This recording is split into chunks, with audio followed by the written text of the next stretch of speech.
Queridos hermanos, vamos a ver hoy un tema que genera cierta inquietud, la dificultad de comprender el título de Jesús de ser Hijo de Dios, ¿no? Es todo un tema, el Padre, el Hijo y el Espíritu Santo, la Trinidad. Y hasta para aquellos que dicen, no, la Trinidad es un invento de los romanos, los católicos, creen que en la Trinidad. Bueno, vamos a analizar un poquito esto seriamente, ¿no es cierto? ¿Qué es lo que hace toda la Biblia? Porque esto hay que mirarlo en el contexto de toda la Biblia.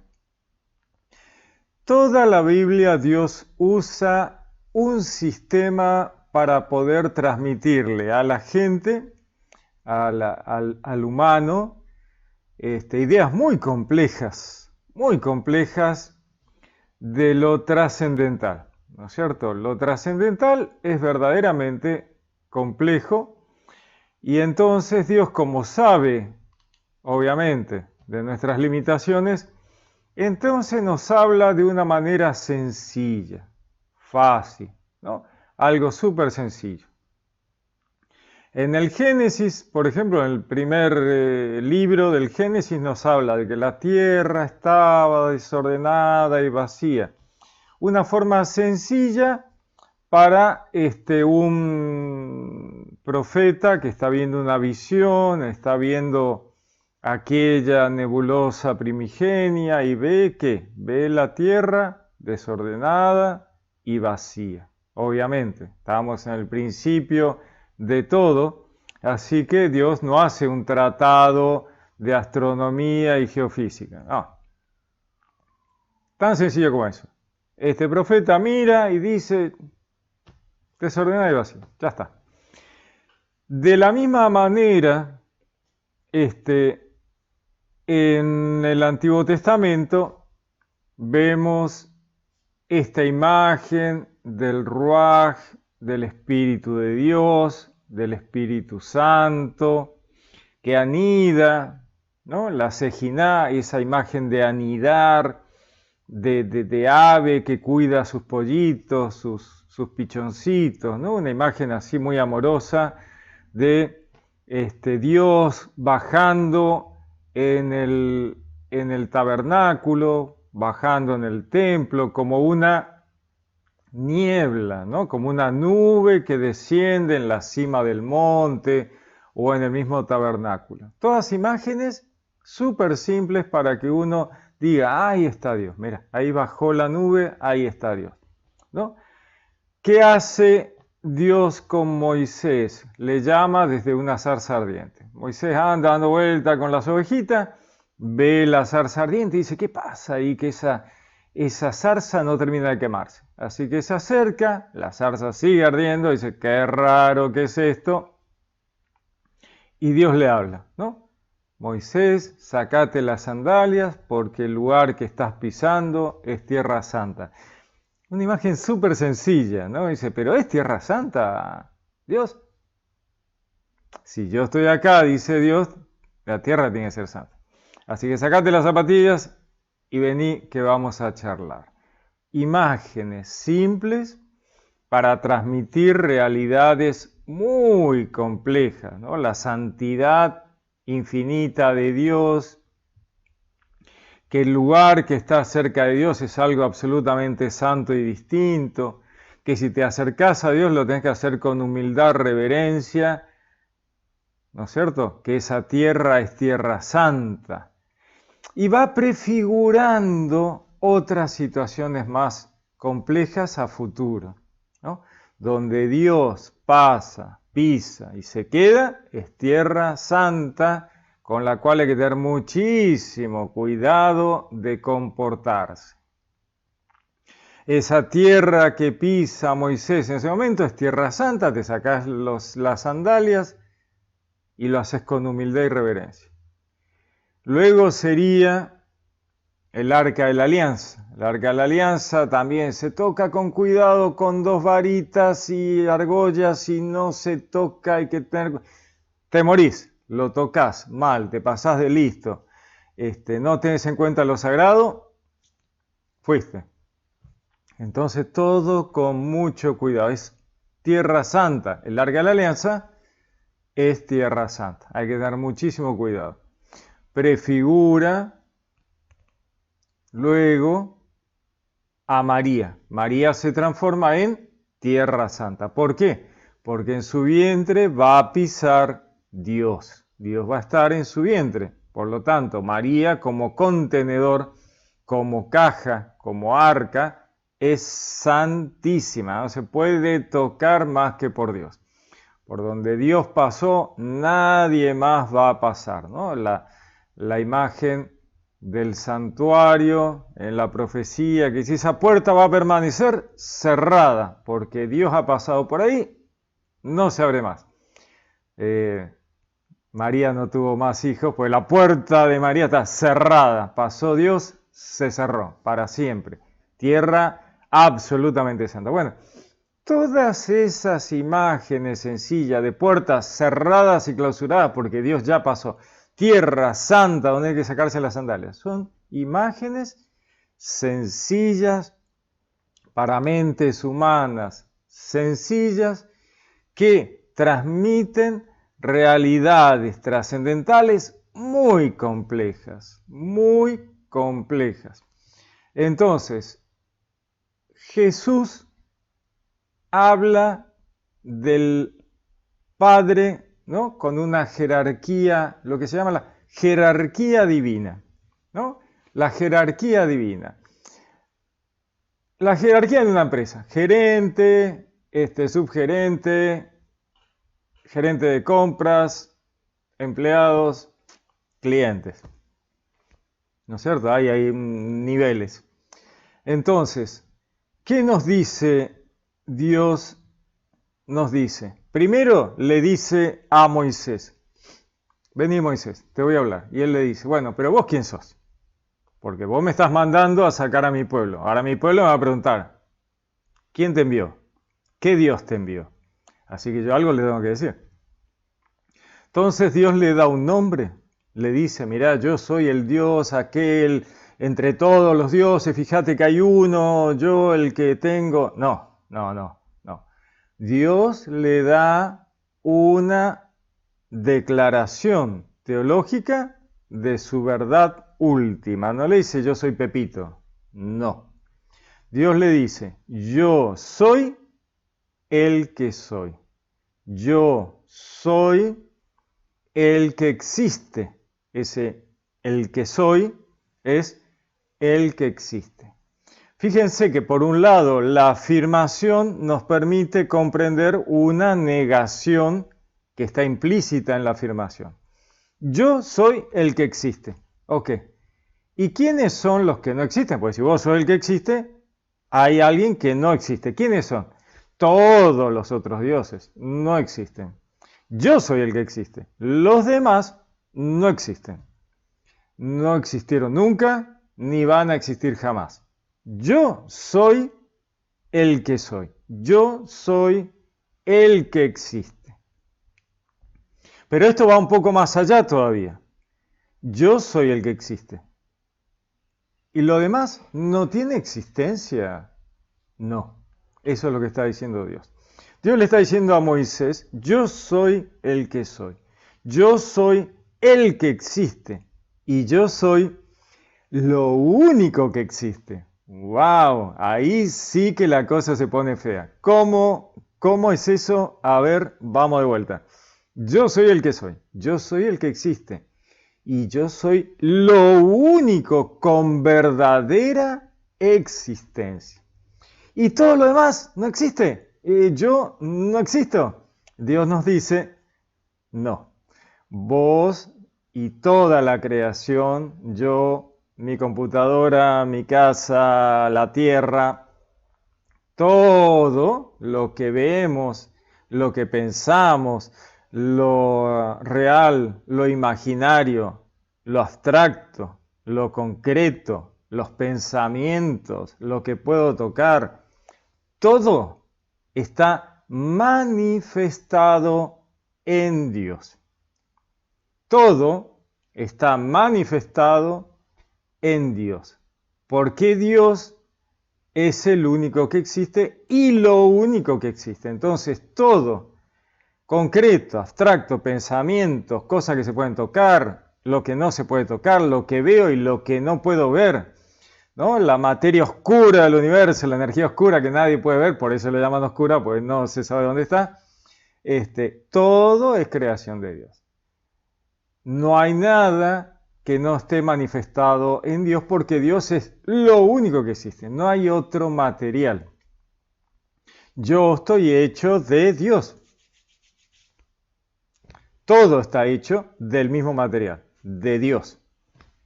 ¿Y entonces qué son? ¿Somos panteístas entonces? ¿Somos panteístas? No, no somos panteístas. El cristianismo y el judaísmo no es panteísta. El panteísmo puede llegar a ser ateo, porque si todo es Dios, yo soy Dios, vos sos Dios, entonces Dios no existe.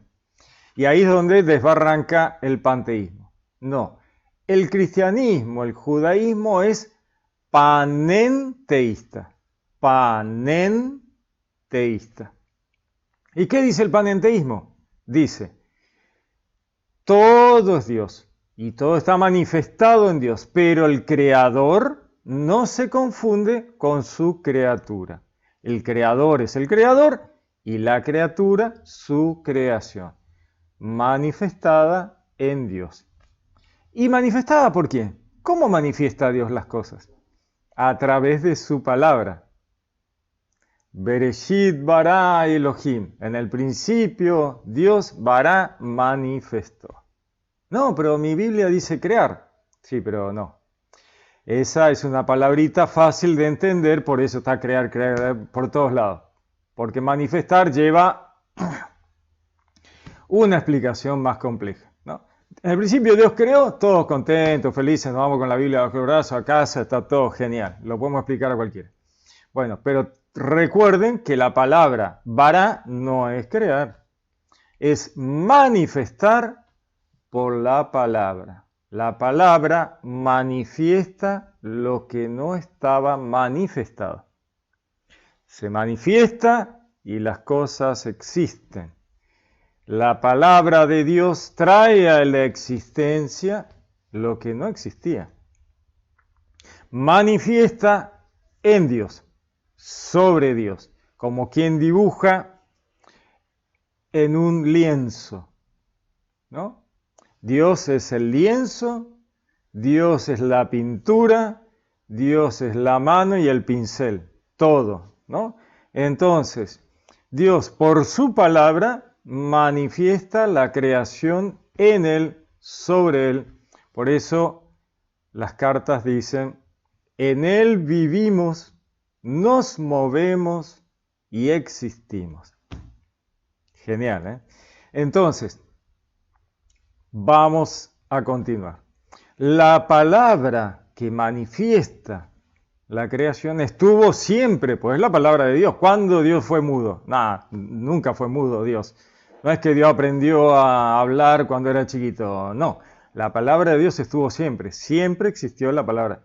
Por eso Juan 1 nos dice, en el principio era la palabra, y la palabra estaba en prostonteon, estaba atenta a Dios, y la palabra era Dios. Kai logos en teos, y la palabra era Dios. Dios era la palabra. Entonces, esa palabra de Dios, que Dios, Yahvé significa, son las letras de yo soy el que soy. Eso es Yahvé. Yahvé es yo soy el que soy. O sea, Yahvé es todo. El lienzo, la pintura, la mano, el pincel, la idea, el proyecto, todo. Eso es Yahvé. La palabra de Dios, la palabra de Yahvé, también es Dios. Es parte de Yahvé su palabra. Su palabra está en Yahvé como la garganta, los dientes, todo, ¿no es cierto? Dios no tiene ni garganta, ni dientes, ni nada, pero para que se entienda la idea, la palabra de Dios, volvemos a una idea sencilla que todos conocemos, por lo menos los que hablamos, por lo menos los que tenemos voz, entendemos qué es la palabra. Ahora, ¿Dios tiene palabra? Probablemente no. Lo habla y la escuchamos, sí. ¿Nos habla dentro de la cabeza? También. A veces Dios nos habla en la cabeza y dice, che, mirá, esto es así, esto es así. Genial. La palabra de Dios a veces nos habla en la mente, a veces asusta un poco, pero es otra vez una forma sencilla de que Dios nos explique una realidad trascendental en extremo compleja. ¿Cómo es la palabra de Dios? Bueno, la palabra de Dios, el verbo de Dios, el logos, es el que manifiesta por la palabra. Otra vez tenemos una imagen sencilla, que ya es súper complicada, pero a este nivel es sencilla, una persona que hable y su palabra hace que las cosas existan. Bueno, hasta ahí podemos entenderlo. Mal que mal, a los tumbos, más o menos vamos. Entonces Dios utiliza imágenes sencillas, un lenguaje sencillo, ideas sencillas que todo el mundo puede entender, para explicar una realidad extremadamente compleja y teológica que muy difícil. Cuando morimos y nuestra alma va con Dios, ahí captamos un poco más esto, un poco más, ¿eh? No digo, wow, lo entendimos perfecto, no. Cruzamos del otro lado y decimos, wow, sí, claro, un poco me acerco un poco más a la idea. Entonces, seguimos. Dios utiliza imágenes sencillas para mostrarnos, explicarnos conceptos trascendentales muy complejos. Y entonces nos muestra una jerarquía divina para que entendamos este tema de lo que dice Juan 1. Logos en pros ton theon. El logos está vuelto hacia Dios, presto a hacer la voluntad de Dios. Pero Él es Dios y la palabra era Dios. El es lo separa la palabra, lo personaliza, esa es la palabra más cercana que tenemos como para poder comprender un poco, personalización. Yahvé corre a un costado su palabra, su verbo, y lo personaliza. Entonces el verbo queda como separado, pero siguen siendo Yahvé los dos. Yahvé es los dos. La idea, el proyecto, el que separó al verbo y el verbo. ¿Y cuándo lo separó? Eternamente, porque la palabra siempre existió y siempre estuvo con Dios y siempre fue Dios. ¿Es un concepto complicado? Sí, ya sabemos, por eso lo estamos hablando. No es fácil. Así que, en el principio de la palabra estaba vuelta a Dios, en pros, ton, theon, pros, dice el griego, está vuelta expectante a Dios, y la palabra era Dios. Entonces, la imagen simple, ¿no?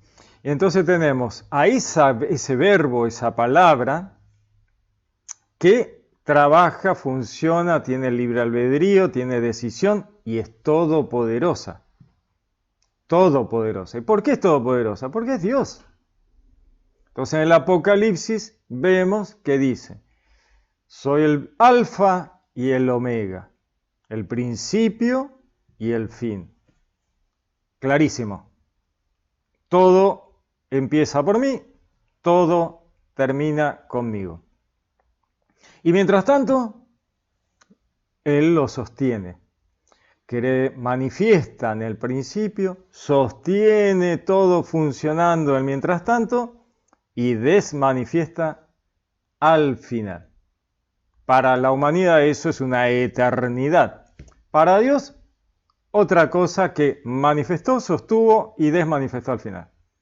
En esa vida verdaderamente eterna de Dios hay eternidades más chiquitas como la nuestra. Nosotros decimos, vamos a la vida eterna. ¡Wow! Una vida eterna, eterna, eterna. Dios dice, bueno, más o menos, ¿no? Eterna, eterna, no.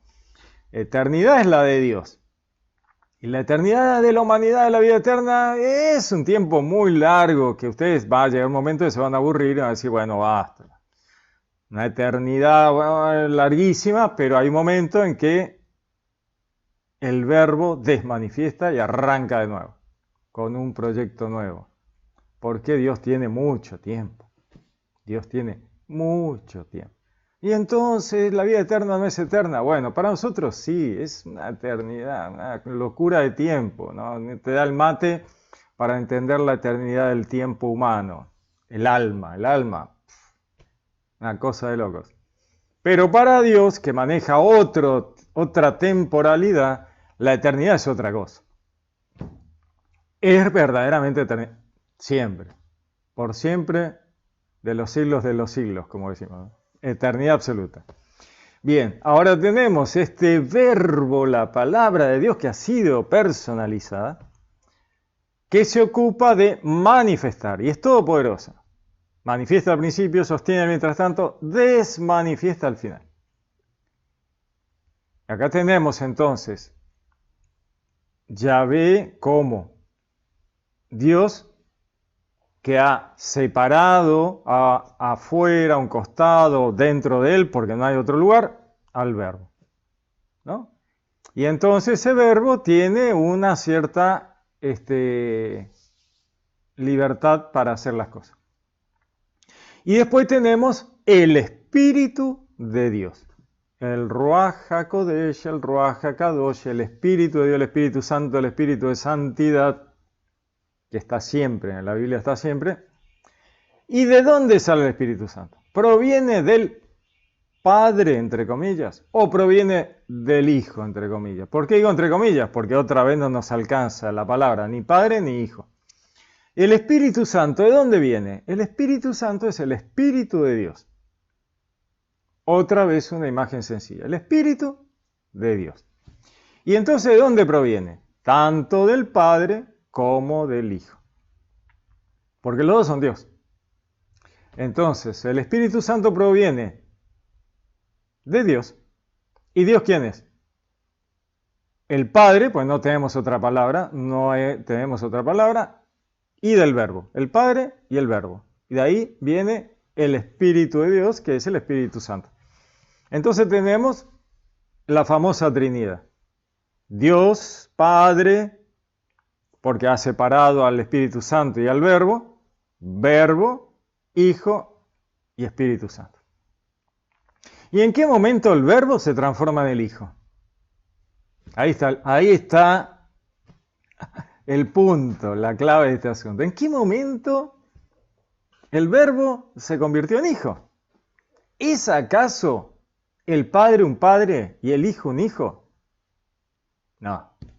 Obviamente que no, porque Padre y Hijo tienen que ver con una encarnación terrenal y son imágenes sencillas para transmitir verdades trascendentales muy complejas. Entonces, para que pudiéramos acercarnos un cachito a la jerarquía divina y comprender, acercarnos a cómo funciona la realidad de amor entre lo que llamamos el Padre y el Verbo, entonces el Verbo adquiere el título de Hijo. Y al adquirir el título de Hijo, inmediatamente le transmite, no puede haber un hijo sin un padre, le pasa a Dios Yahvé generador el título, el nombre de Padre. Entonces nos dice, el Verbo nos dice, miren, yo hago lo que el Padre dice y el Padre me envía a mí a hacer lo que Él quiere que yo haga, ¿no? Manifestar la creación, intervenir en la historia humana en los roles de la divinidad en la historia de la salvación, siendo el que hace al pueblo hebreo y siendo parte del pueblo hebreo. Siendo un hombre encarnando a través de María, siendo el león de la tribu de Judá, un descendiente del pueblo hebreo y de la tribu de un judío. Y siendo Dios siempre, nunca dejó de ser Dios. No, pero él cuando era chiquito no se acordaba. ¿Cómo no se va a acordar? Es Dios. No, pero lo que pasa es que Dios se apioló de su tarea cuando fue bautizado en el Jordán. ¿De qué estamos hablando? Dios no se acordaba que era Dios hasta que lo bautizó Juan el Bautista. Estamos todos locos. O sea, a ver, Dios sabía que era Dios cuando encarnó en María, mientras era feto de María, al salir de María, mientras era bebé, mientras gateaba, mientras caminaba hasta el templo y hablaba y les decía a los maestros en el templo, mientras siguió creciendo, cuando empezó y decidió arrancar con su vida pública, ¿no? Cuando María le dice, Jesús, hacele el vino a los muchachos que se les terminó. Y le dice, ¿qué tengo que ver contigo, mujer? Vos ahí, yo acá. O es que ha llegado mi tiempo. Me fascina ese momento, ¿no? Como que Jesús le dice, che, ¿arranco? ¿Vos decís que ya estamos? ¿Estamos para arrancar? Es genial, ¿no? ¿O es que ha llegado mi tiempo? ¿Ya está? Vamos, dale. María le dice, sí, dale. Así como hiciste millones de cosas antes en casa, bueno, hacerle ahora a estos chicos y multiplicar el vino. Y ya largamos, ya quedamos expuestos públicamente, ¿no? Ya todo el mundo te va a ver, ya está. Siempre pienso en esto así, para pequeña acotación. Siempre pienso, ¿no?, que María le dice a Jesús, hace algo que yo sé que vos podés hacer porque lo haces todo el tiempo en casa.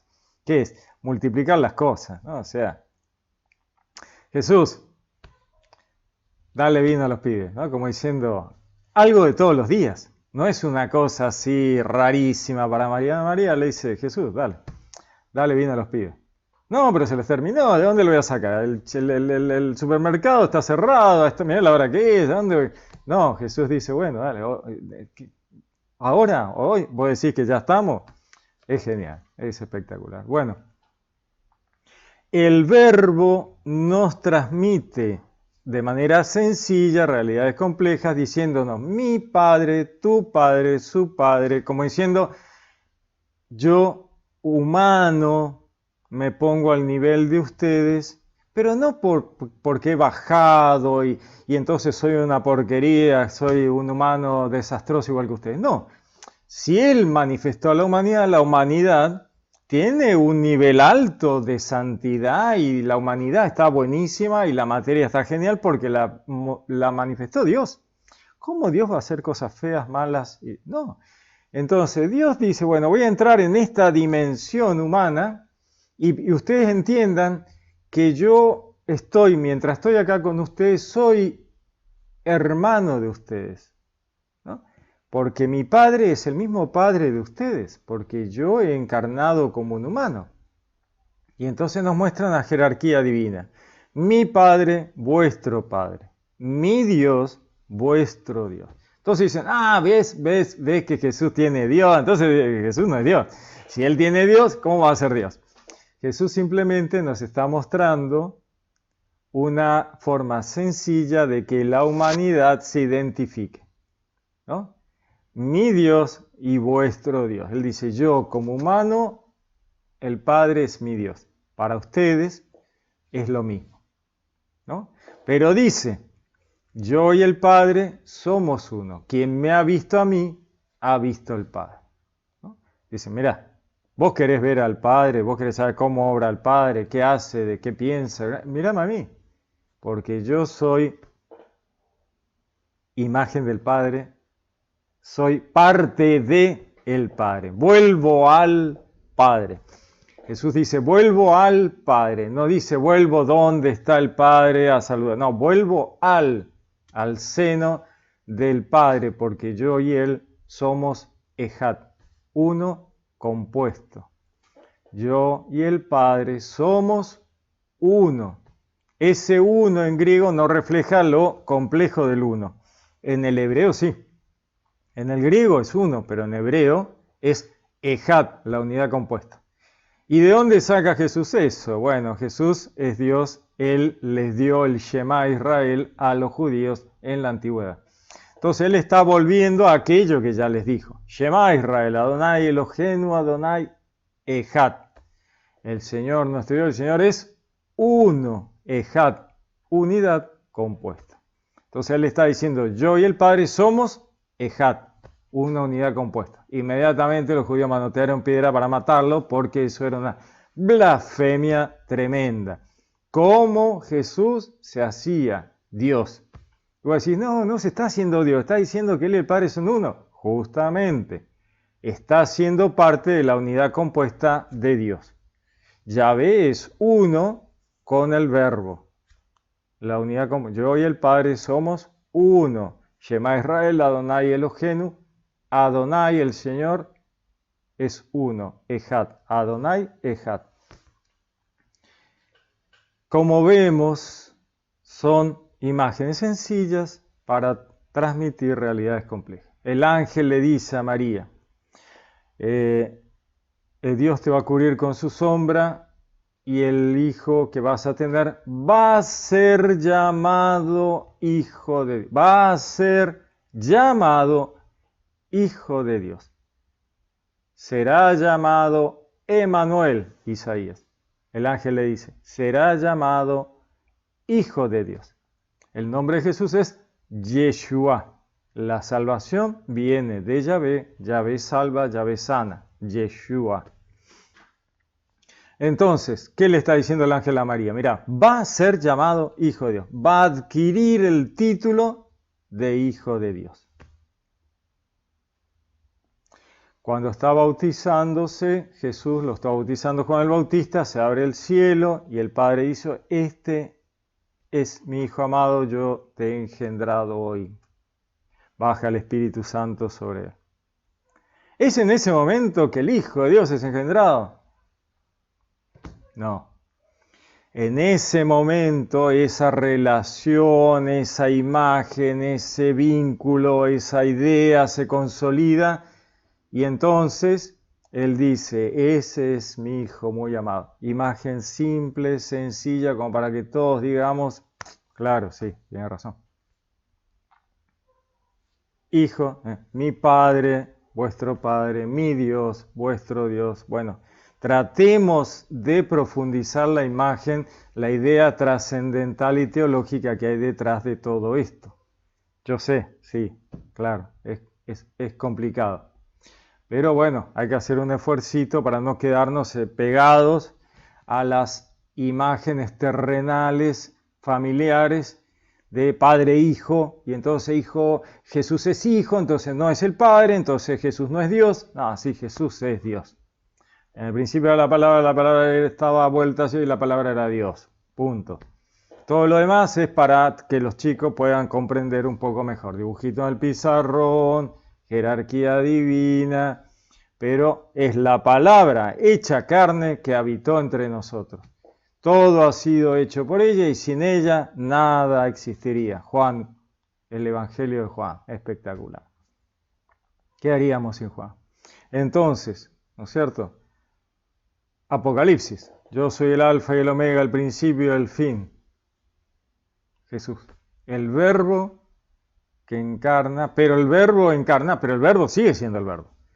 Mientras Jesús camina en Galilea y va con los discípulos y les habla y les cuenta y les reparte el pan y qué sé yo, ¿qué pasa con el universo? El universo se detuvo y empezó a degradarse porque nadie se ocupaba de él. Nada. ¿Y quién se ocupaba del universo mientras tanto? El verbo. El verbo seguía sosteniendo el universo mientras tanto. Así que mientras Jesús camina en Galilea, Él está ocupado en cosas impresionantes, sosteniendo el universo, mientras habla con Pedro, habla con Natanael, mientras les hace unos pescaditos, mientras ellos pescan, está sosteniendo el universo. Espectacular, maravilloso, impresionante. La cabeza no nos da para entender eso. Es espectacular. Y aparte es de un amor infinito. La misma persona que sostiene el universo viene y conversa con nosotros y nos dice que somos amigos y nos dice, chicos, pórtense bien, hagan las cosas bien, no me hagan enojar, miren, los estoy cuidando, los estoy salvando, los estoy protegiendo, pórtense bien. Misericordia quiero, no sacrificios, no hagan macanas, no maten esos bichitos, déjense en broma. Espectacular. Mientras tanto, está sosteniendo el universo funcionando. Maravilloso, maravilloso. Muy bien. Espero que esto pueda servir de un poquito para acercarnos un poco a las ideas. Estoy a su disposición. Cualquier pregunta, consulta, por favor déjenme en los comentarios y lo analizaremos. Les mando un gran abrazo. Les deseo un lindo día, que Dios los bendiga, los saludo con gran afecto, les habló Pablo Castro.